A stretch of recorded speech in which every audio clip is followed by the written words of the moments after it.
So hello guys, welcome to today GMG PUTD. हमें एक array given है। Array में हमें एरे हमें लॉन्गेस्ट सब एरे बताना है जिसका जो सम है वो के से डिविजिबल है। जैसे कि यहाँ पे हमें एक टेस्ट केस गिवन है 2 7 6 1 4 5 और के की वैल्यू 3 है। तो फिर हमें इसमें से लॉन्गेस्ट सब एरे बताना है जो कि 3 से डिविजिबल है। तो यहाँ पे 7614 है जिसका जो सम है वो 18 है, और ये लॉन्गेस्ट सब एरे पॉसिबल है जिस जो 3 से डिविजिबल है। ठीक है, तो इसको करने के लिए हम लोग एक सम वाली एरे बना लेंगे जिसमें सारे सब एरे का सम होगा। प्रीफिक्स सम जिसे कहते हैं, प्रीफिक्स सम वाली एरे बना लेंगे।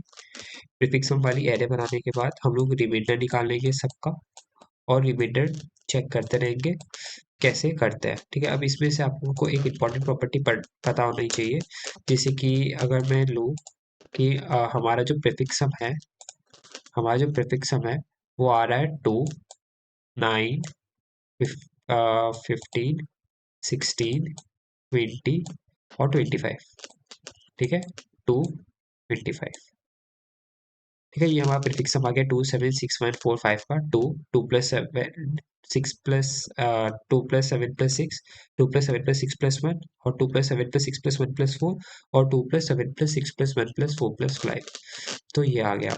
अब इसका हमें मॉड्यूलो 3 करना है, तो इसमें रिमाइंडर 2 आएगा, ये रिमाइंडर 0 आएगा, ये रिमाइंडर 2 आएगा, ये रिमाइंडर 1 आएगा। जब मॉड्यूलो 3 कर रहे हैं हम लोग, ये 2 आएगा और ये 1 आएगा। ठीक है, तो फिर अब देखो इसमें जब रिमाइंडर्स रिपीट कर रहे होंगे ना, ये रिपीट कर रहा है, ये इधर रिपीट कर रहा है, ये इधर रिपीट कर रहा है, फिर ये जीरो आपस में एक यूनिक बात है। ये जीरो होने का मतलब ये है कि ये वाली जो एरे है बनी है हमारी, अ, मतलब जो फर्स्ट इंडेक्स और सेकंड इंडेक्स को ऐड करके जो हमारी सब एरे बनेगी वो हमेशा 3 से डिविजिबल होगी। जैसे 1 2 प्लस 7 9 होता है, 9 डिविजिबल है। तो जीरो आने का तो वो मतलब है कि उस पॉइंट तक पूरी एरे डिविजिबल है। और जब कोई रिमाइंडर रिपीट करता है, जैसे 2 और 50 रिपीट कर रहे हैं, तो उसका मतलब ये होता है कि 1 2 3 कॉम्बाइंड ये पूरी की पूरी एरे डिविजिबल होगी, सब एरे डिविजिबल होगी। जैसे कि अगर देखिए 2 7 6, तो 9 प्लस 6 15, 15 भी क्या है, 3 से डिविजिबल है। तो रिमाइंडर्स रिपीट करने का मतलब ये होता है, जैसे कि अभी ये 2 रिपीट कर रहा है, ये 2 रिपीट कर रहा है और ये 2 रिपीट कर रहा है, तो इसका मतलब ये है कि ये वाली सब एरे और ये वाली सब एरे दोनों 3 से डिविजिबल होगी। फिर ये 1 1 रिपीट कर रहा है, ये मतलब ये वाली सब एरे भी जो होगी वो 3 से डिविजिबल होगी। ठीक है, तो फिर फंक्शंस पे जाते हैं कैसे फंक्शंस के साथ काम करेंगे। जैसे कि एक तो करेंट बेटा बना दिया जो प्रीफिक्स सबको के से डिवाइड कर रहा है। ये मैंने कुछ एज केसेस के लिए लिखा है, प्लस के मॉड के, जो कि अगर ब्रैकेट खोलोगे तो mod k plus k mod के 1 ही हो जाता है, तो उससे कोई फर्क नहीं पड़ता। ये बेसिकली एज केसेस को हैंडल करने के लिए लिखा है, बाकी इसका मीनिंग सेम ही, आप ड्राई रन करके देख सकते हो कोड। फिर अगर ये है कि करेंट सब अगर जीरो है तो मतलब हमारी जो लेंथ है वो बिल्कुल सही है, पूरी एरे वहां तक हमारी सब एरे हो जाएगी आंसर वाली। ठीक है, और अगर अगर हमारे पास रिपीट होते हैं वैल्यूज, तो हम लोग क्या करेंगे, मैक्स फंक्शन यूज करेंगे और लेंथ निकाल लेंगे, और दोनों में से जो मैक्सिमम लेंथ होगा उसे इनिशियलाइज कर देंगे मैक्स मैथ में। और अगर नहीं है तो हैश मैप में हम लोग ऐड कर देंगे करेंट नाम और आई। अब ये जो मैप है, ये मैप क्या करेगा, ये जो फर्स्ट ऑकरेंसेस ऑफ रिमाइंडर है उसको मैप में स्टार्टिंग इंडेक्स के साथ स्टोर करेगा, जिससे हम लोग फटाफट बता पाए कि क्या वो रिमाइंडर पहले आ चुका है या नहीं आ चुका। जैसे एक टेस्ट केस की तरफ जाते हैं, जैसे कि ये वाला हमारा टेस्ट केस है। ये जीरो, ये हमारी एरे गिवन है 5 2 1 4 7 8 2 5। ठीक है, ये इंडेक्सिंग है, ये इंडेक्स है और ये एरे है हमारा। ठीक है, अब इसमें जो प्रीफिक्स सब है, जो प्रीफिक्स सब की लेंथ होगी वो n+1 होगी, और अब हम लोग ऐड करते जा रहे हैं। तो 5 5 + 2 7, 7 + 1 8, 8 + 4 12, 12 + 7 19, 19 + 8 27, 8 27 + 2 29, और 29 + 5 34। ठीक है, अब हम लोग करेंट डिपेंडेंट निकालेंगे मॉड 2 करके। तो मॉड 2 क्या, 2 1 2 0, की वैल्यू 3 है। ठीक है, 19 मॉड 3 1, 27 मॉड 3 0, 29 मॉड 3 2, 34 मॉड 3 1। ठीक है, ये क्या क्या करेंगे, जो फर्स्ट ऑकरेंसेस होंगे रिमाइंडर के उसको हम लोग मैप पे पुट करते जाएंगे। तो ये 2 सबसे पहली बार आ रहा है, तो ये मैप पे पुट हो जाएगा 1। ठीक है, फिर जब 1 आएगा, 1 कौन सी इंडेक्स पे आ रहा है, सेकंड इंडेक्स पे आ रहा है, ये इंडेक्स पे ध्यान देना, ये सेकंड इंडेक्स पे आ रहा है, तो यहाँ पुट हो गया। अब जब ये वापस 2 वापस आया, तो ये क्या करेगा, चेक करेगा कि मैप पे है या नहीं। अगर मैप पे है ऑलरेडी, तो ये क्या करेगा, बैकस्लैश रिफर करेगा। बैकस्लैश कैसे निकालेंगे, i minus get index. Get index कितना है, 1। तो आई की वैल्यू कितनी है, 3 माइनस 1। तो ये बैकस्लैश से इनिशियलाइज हो जाएगा। तो अब यहाँ पे जो बैकस्लैश की वैल्यू है वो हो जाएगी हमारी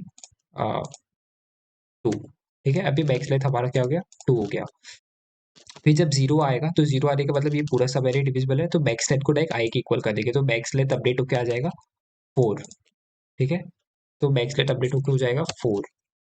फिर वापिस जाएंगे, अब 1, अब 1 आया, 1 को हम लोग देखेंगे मैप पे है नहीं, तो हम लोग देखेंगे कि है, तो जो इंडेक्स है 2 और जो करंट इंडेक्स है 5, तो 5 minus 2 which is equal to 3। क्या वो बैक स्लैश से भरा है, नहीं भरा है, तो बैक स्लैश को अपडेट नहीं करेंगे। फिर जीरो आएगा, जीरो आने का मतलब वापिस पूरी सवेरे यहाँ तक डिविजिबल है, तो आई की वैल्यू जो 6 होगी वो बैक स्लैश पे अपडेट हो जाएगी।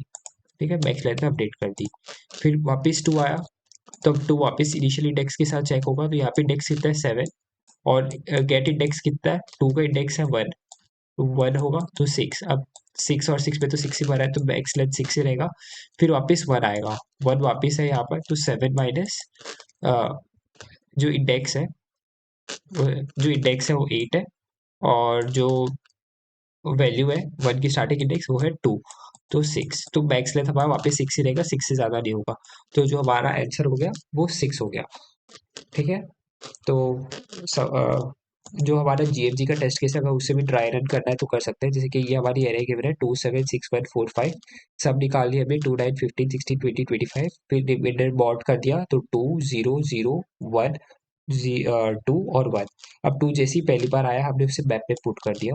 फिर 0 जैसे ही आया हमने बैक स्लैश को अपडेट करके 2 कर दिया। फिर 0 एक और बार आया तो बैक स्लैश को हमने 3 कर दिया। फिर 1 1 आया तो 1 को हमने बैक में पुट कर दिया। अब जैसे ही 2 आया तो बैकस्लैश को अपडेट से gate index 5 minus initial index जब रिपीट हुआ था, तो इनिशियल इंडेक्स कितना है 1, तो 5 माइनस 1 4। अब ये जो 4 है ये इस बैकस्लैश से भरी है, हमारा बैकस्लैश हो जाएगा, वो हो जाएगा 4। ठीक है, बैकस्लैश हमारा 4 हो गया। अब उसके बाद क्या करना है, उसके बाद 1 पे जाना है। अब 1 वापस आएगा, लेकिन 1 जो है ये 6 माइनस 4 दैट इज 2, तो 2 तो 4 से बड़ा नहीं है, तो बैकस्लैश हमारा 4 ही होगा, हमारा आंसर 4 रिटर्न हो जाएगा। और इसके कोड की तरफ चलते हैं, पूरा क्लियर हो जाएगा।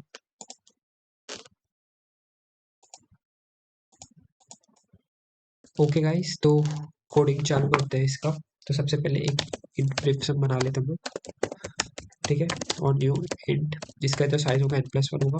फिर एक हैश मैप बना लेते हैं, hash map integer comma integer map is equal to new hash map.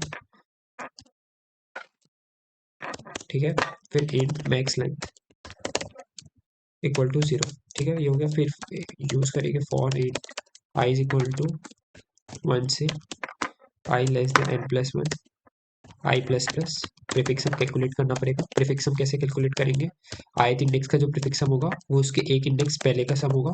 Prefix of sum i minus 1 plus array of i minus 1।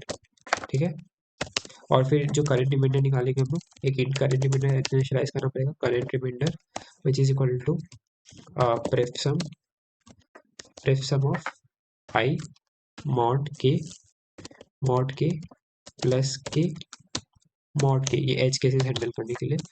फिर कंडीशन आएगी if current remainder equal to 0, तो क्या करना है, मैक्स लेंथ को अपडेट कर देना है।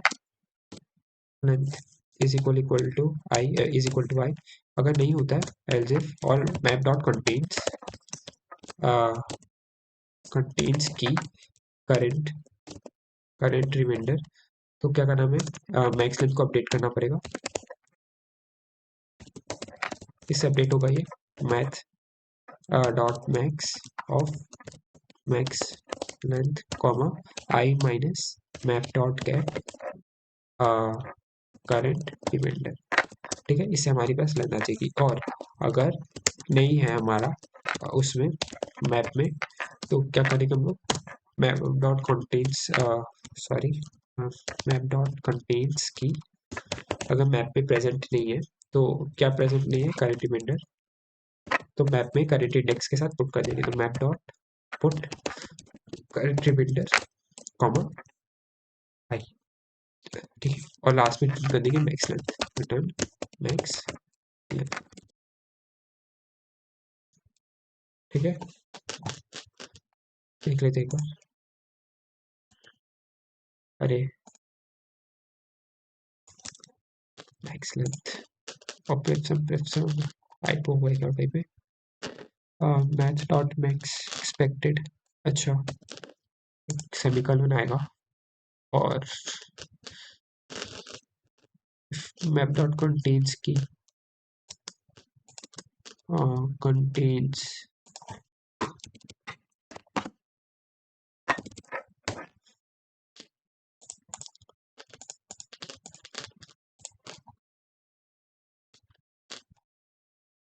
ठीक है भाई सबमिट कर देते हैं।